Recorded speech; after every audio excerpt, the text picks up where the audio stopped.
Dan Illman, Matt Bernier. Let's take a look at the field for the feature race at Keeneland on Saturday. Is the Grade 2 Raven Run Stakes. 7 furlongs, 3-year-old fillies, $250,000 is the purse, and our coverage is presented by Fasig-Tipton. 2 horses entered in this race. Happy Mesa, the 5, Overture, the 2, are cataloged to the November sale at Fasig-Tipton right after the Breeders' Cup in early November. This is a really fun race, a big, wide open, bulky field, Matt.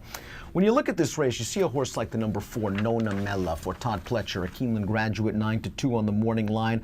Last time out, solid enough second behind Vertical Oak in the Grade 2 Prioress, and slowly getting faster. Yeah, she is. And the other thing is she's a little bit more lightly raced than some of these other fillies that we've seen at this point in the game. I don't know that I want to hold the Prioress against her simply because Vertical Oak, the winner that day, she loves a wet track. At the same time, I don't know. I thought she was all out for about 3/8 of a mile. It didn't look all that visually impressive to me. I thought Javier gave her a really good ride. I don't know. I mean, she's just the kind of horse that wouldn't stun me at all if she were to win, but I kind of find her uninteresting. 4th place finisher from that Prioress came back to win a little stakes race at Remington Park with an 89 Beyer speed figure. Good tactical speed for the number 4, Nona Mella. And speaking of speed, I want to see who the speed in the race is, so let's consult the Timeform US Pace Projector. They've got the number 8, Chalone, one of several horses in this race, based year-round in Southern California, out there on the lead. Chalone is wheeling back on relatively short notice. She was in Keeneland 2 weeks ago when the TCA overmatched by Finley's Lucky Charm, the odds-on winner, likely heading for the Breeders' Cup. You know, I thought Mike Watchmaker brought up a good point when we went over this race for the Weekend Warrior piece, that not only, okay, it's a quick turnaround, 2 weeks, but she was facing older horses that day, and she was far from embarrassed. Finley's Lucky Charm, if they get to the Breeders' Cup Filly Mare Sprint with her, she's probably on the short list of contenders.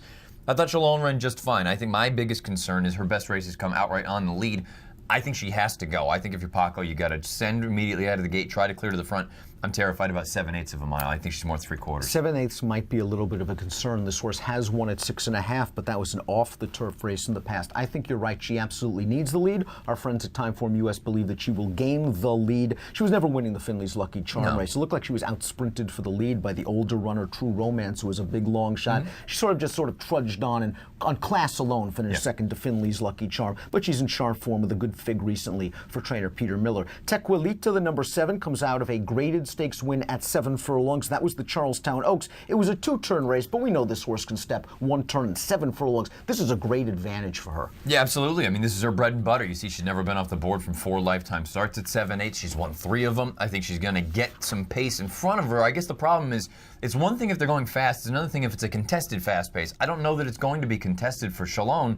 And I think that kind of makes it a little bit more difficult for a horse like Tequilita or anybody else coming from way off the pace that, you know what, maybe this thing's not going to fall apart. 2 of the horses Tequilita vanquished in the Charlestown Oaks. Yorkie Prue Princess was 75-1 in that race. She made an early wide move on the turn to take over the lead, then was no match for Tequilita, but boy, she was pretty game on the stretch to hold second. It looked like she was in deep water with about 1/8 of a mile to run. Do you think that that indicates she's slowly returning to form, or do you just think she loved Charlestown? I mean, it could be any number of things. I'll admit I've never been a big fan of hers, but I've got to give the connections credit. Boy, that run down at Charlestown was giant, and again, at 75-1, clearly everybody else thought it was a little bit of an anomaly as well. We'll find out. She's going to be a big, big number in here. If you believe the Timeform US figures, she has the highest last out rating in the field with a 114. Overture, who upset a solid 3-year-old filly in Mopetism, 3 starts back in the Grade 3 Indiana Oaks, a pace setter in the Grade 3 Monmouth Oaks, somewhat surprisingly was far, far back in the early portion of the Charlestown Oaks, and she came with a good run to finish 3rd.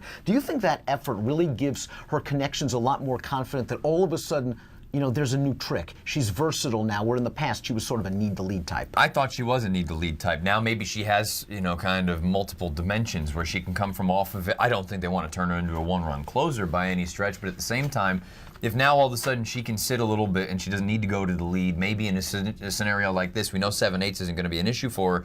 Maybe she sits just off and works out an ideal trip. Pinch Hit, the number 3's got an outside chance in here for a very good trainer in Brad Cox. This filly has won 3 out of her last 4 races, and the only loss in that span came when she was saddled with a very difficult post position in the Grade 3 Groupie Doll at Ellis Park, 2 back. And against older horses at that point, too. I have to be honest, I love everything about this filly. I think she has a giant chance in here. You go back, watch the tape of the Dogwood. I never thought she was a loser. Now, maybe at the end she was getting a little bit short, but the other filly that tried to come at her, Champagne Problems, I never really thought she was ever going to get by her, but you watch the way that this filly Pinch Hit moved on the far turn. My goodness, She just inhaled the horses in front of her. She went on like a good thing. I think she got a big chance. Interesting entrance, the 5, Happy Mesa, our formulator fact runner for the Grade 2 Raven Run Stakes. Michael Maker over the past 4 years with 3-year-olds moving from turf to dirt in sprint races off a little layoff. 40% winners at 268 ROI. Happy Mesa's only raced once on the dirt. She liked it just fine, winning that $40,000 maiden claimer, but that was her career debut over a year ago.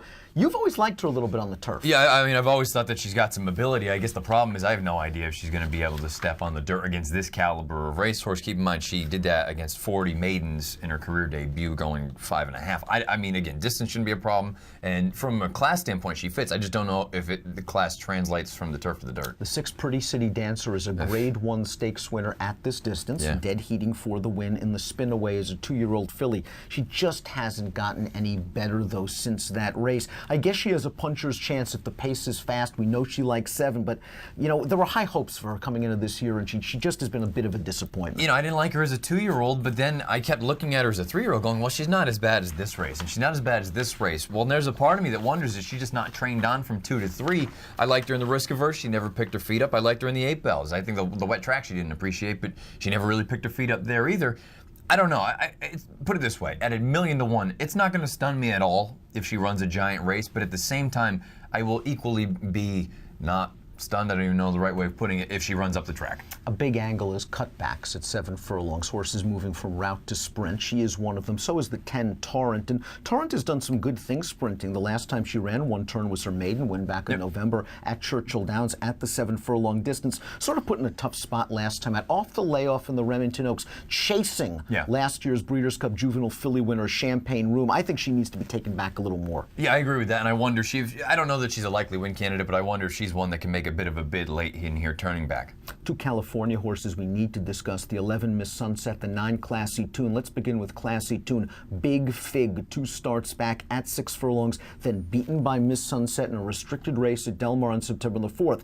Maybe wheeling back on very short notice, worked against Classy Tune last time out. She's coming into this race with a lot more spacing. You know, I got to be honest. I'm going to be fascinated to see how they decide to ride her and what kind of tactics, because I think they should be going after Chalone early on. I don't think you want to let anybody else get a jump on you or just kind of get the head start. I think you should go right at Chalone, say, you know what, she's coming back on 2 weeks. Maybe this is going to be a little bit too quick for her. If we can inherit this thing, turn it for home, I think she's got a shot. I don't love her, but I respect her. Let's take a look at our picks for the Raven Run Stakes. I think you're onto something with the 11 Miss Sunset, because let's say Classy Tune doesn't go. You know that Miss Sunset does have the gas to make sure that Chalone's going to be kept honest. And if it comes down to a staying contest between the pace setters, we know Miss Sunset handles 7 furlongs. Yeah, you know, I guess the only knock here is I wonder if she might actually be the favorite when it's all said and done. But I have to be honest, I have no knock against her. I liked what she did last time. I liked her past 2 races.